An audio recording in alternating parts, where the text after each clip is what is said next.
Hallo und willkommen zu meinem neuen Video. Schön, dass ihr wieder eingeschaltet habt und heute wird wieder gebacken. Und zwar gibt es heute bei mir Baguettes mit verschiedenen Saaten. Super einfach und das Beste dabei ist, ihr könnt den Teig abends fertig machen und über Nacht im Kühlschrank gehen lassen und am nächsten Tag dann ganz entspannt die Baguettes backen. Die genaue Zutatenliste findet ihr in der Infobox unter dem Video. Los geht's! 20 Gramm Leinsamen, 30 Gramm Sonnenblumenkerne und 10 Gramm Sesam in einer Pfanne ohne Fettzugabe rösten und vollständig auskühlen lassen. Dann 15 Gramm Mehl und 15 Gramm Wasser mischen und quellen lassen. Dann 450 Gramm Weizenmehl Typ 550 oder auch sogar 405, wenn dieses Mehl hohen Eiweißgehalt hat. Ich nehme zum Beispiel auch ganz gerne das Mehl Typ 405 zum Brotbacken, ein bestimmtes Mehl. Es hat ganze 13 Gramm Eiweiß auf 100 Gramm Mehl. Falls ihr dazu Fragen habt, schreibt mir einfach in die Kommentare. Ich werde die Fragen alle beantworten.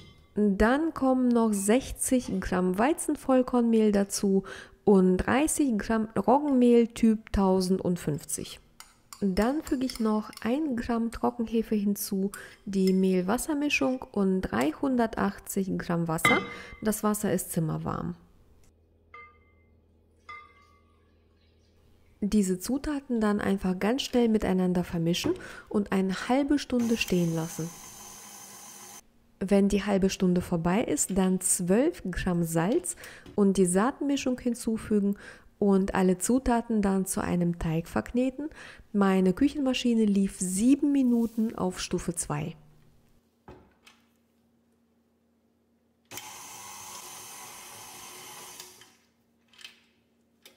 Den fertigen Teig dann 2 Stunden bei Zimmertemperatur gehen lassen und dabei jede halbe Stunde einmal dehnen und falten, also insgesamt 4 Mal.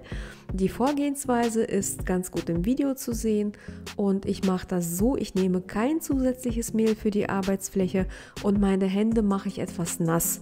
Ihr könnt auch Öl verwenden, ich nehme Wasser.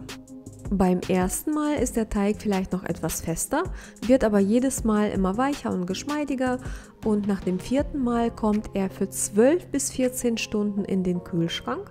Ich mache es zum Beispiel so, ich mache ihn am Abend fertig und dann stelle ich ihn über die Nacht kalt, so kann ich ihn am nächsten Tag gleich weiterverarbeiten.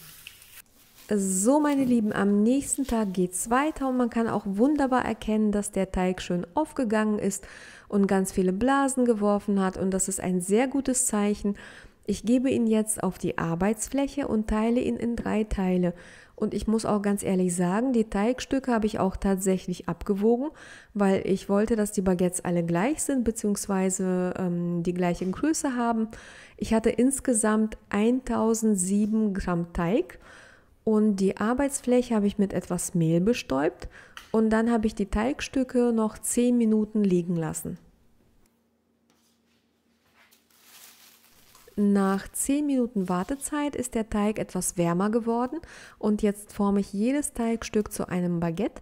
Ich nehme dafür kein Nudelholz, ich mache das mit meinen Händen und zwar ziehe ich jedes Teigstück in alle Richtungen zu einem Fladen. Die Vorgehensweise ist sehr gut im Video zu sehen und der Teig lässt sich auch wunderbar ziehen und reißt überhaupt nicht.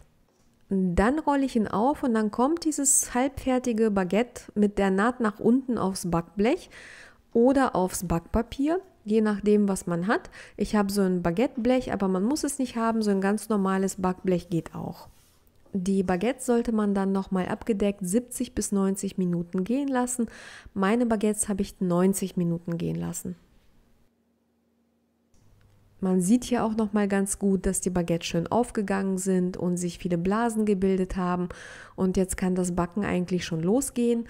Kurz vor Ende dieser Gehzeit schon mal den Backofen vorheizen, entweder auf 250 Grad Ober- und Unterhitze oder 230 Grad Umluft und ungefähr 120 Milliliter Wasser bereitstellen. Die Baguettes dann mit einem sehr scharfen Messer einritzen und in den Ofen schieben. Das Wasser entweder so schnell wie möglich auf den Backofenboden gießen oder in einer ofenfesten Schale auf den Backofenboden stellen. Die Backofentür sofort schließen. Die Baguettes werden insgesamt 20 Minuten gebacken. Nach 10 Minuten muss man den Dampf einmal ablassen und schon mal nach der Farbe gucken und falls nötig die Backofentemperatur um 20 Grad runterstellen. Ich habe das nicht gemacht. Das heißt, meine Baguettes habe ich die ganze Zeit bei 230 Grad Umluft gebacken. So, und das Beste kommt zum Schluss. Ich möchte euch natürlich zeigen, wie gut sie geworden sind. Und sie sind wirklich sehr gut geworden. Und bevor sie in Scheiben geschnitten werden, sollte man sie natürlich abkühlen lassen. Guckt euch einfach diese Aufnahmen an. Das Rezept kann ich nur weiterempfehlen. Es ist super simpel. Die Baguettes sind wirklich sehr lecker und man hat da auch nie so viel Arbeit mit. Und jetzt mal ganz ehrlich, selbstgebackenes Brot schmeckt immer noch am besten, oder? Danke fürs Einschalten, meine Lieben, und für die Likes und für die Kommentare, denn so unterstützt ihr meinen Kanal. Vielen Dank dafür. Ich wünsche euch allen noch einen schönen Tag und viel Spaß beim Nachbacken und bis zum nächsten Mal. Tschüss!